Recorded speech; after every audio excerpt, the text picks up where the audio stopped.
This video contains news and analysis related to a recent terror attack in Kashmir. The content may include sensitive visuals and discussions that could be distressing to some viewers. Viewer discretion is advised. We strongly condemn all forms of violence and terrorism. The purpose of the content is solely to inform and create awareness based on verified reports. আসলে পাকিস্তান যতই তাদের এই আক্রমণের চেষ্টা করুক কিন্তু ভারতের ভাবাবেগ সবথেকে বেশি, তার কারণ এবার 22 গজেও পাকিস্তানকে চাপে রাখতে চলেছে ভারত। এশিয়া কাপ থেকে নাম প্রত্যাহার করতে চলেছে ভারত। এক্ষেত্রে অত্যন্ত গুরুত্বপূর্ণ বিষয়, এশিয়ান ক্রিকেট কাউন্সিলকে ইতিমধ্যেই জানিয়ে দিয়েছে, ভারতের তরফ থেকে জানিয়ে দেওয়া হয়েছে।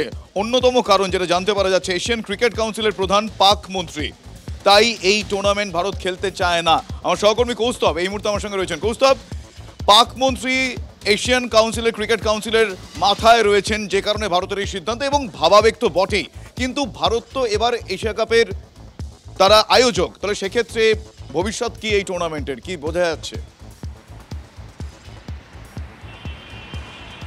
দেখো, ভারত কিন্তু 22 গজে চাপে রাখার, পাকিস্তানকে চাপে রাখার একটা কৌশল নিল এটা বলা যেতে পারে। কারণ এপ্রিলেই এই এশিয়ান ক্রিকেট কাউন্সিলের মাথায় বসেছিলেন মহসিন নাকভি, যিনি পাক বোর্ডের চেয়ারম্যান, এবং একই সঙ্গে পাকিস্তানের মন্ত্রী, সেখানকার ফেডারেল স্বরাষ্ট্রমন্ত্রী।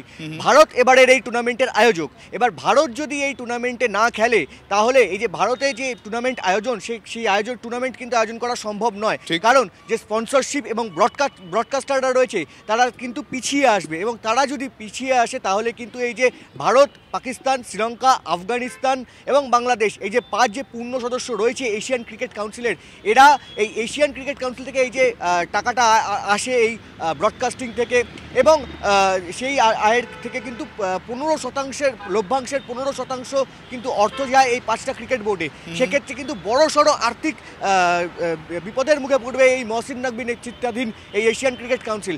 অর্থাৎ পাকিস্তানকে ক্রিকেটের মাঠে 22 গজে পাকিস্তানকে চাপে ফেলার যে কৌশল, সেই কৌশল কিন্তু এবার দেখালো ভারতীয় ক্রিকেট বোর্ড। এশিয়ান ক্রিকেট কাউন্সিলকে ভারতীয় ক্রিকেট বোর্ড সূত্রে যেমন একেবারেই তাই কৌশল, এবং এই কৌশলের অন্যতম কারণ ভাবাবেগ। তার কারণ পাকিস্তানের আচরণ, যে কারণে এশিয়া কাপের আয়োজক ভারত নাম প্রত্যাহারের সিদ্ধান্ত নিতে চলেছে। ধন্যবাদ কৌশল।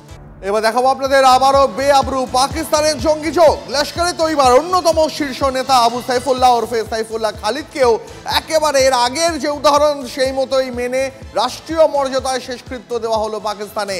এমনকি পাকিস্তানের জাতীয় পতাকায় মোড়া হলো সাইফুল্লাহর দেহ। এর আগে অপারেশন সিঁদুরের সময় একের পর এক যে জঙ্গি নেতাদের নিকেশ করেছিল ভারত, তাদেরও এই একইভাবে রাষ্ট্রীয় মর্যাদায় শেষকৃত্য করা হয়েছিল।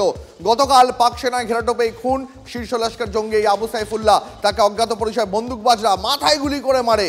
ভারতে অন্তত 3টি হামলার মূল মাথা ছিল এই সাইফুল্লাহ। আরএসএস এর হেডকোয়ার্টারে হামলার মূল চক্রী ছিল।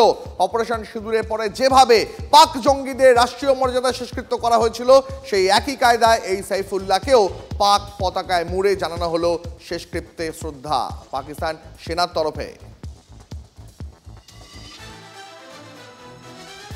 পাকিস্তান কতটা চাপে দেখুন, আর বারবার চাপে ফেলছে কোন প্রদেশ, সেটা হচ্ছে বালুচিস্তান। বালুচিস্তানে সেখানে গাড়িতে বিস্ফোরণ ছিল, আর সেই আত্মঘাতী বিস্ফোরণ ঘটানো হয়েছে পাকিস্তান সেনার আর্মির জন্য। আর তার সঙ্গে সঙ্গে আপনাদের জানাই যে জায়গাটা সেটা হচ্ছে গুলিস্তান।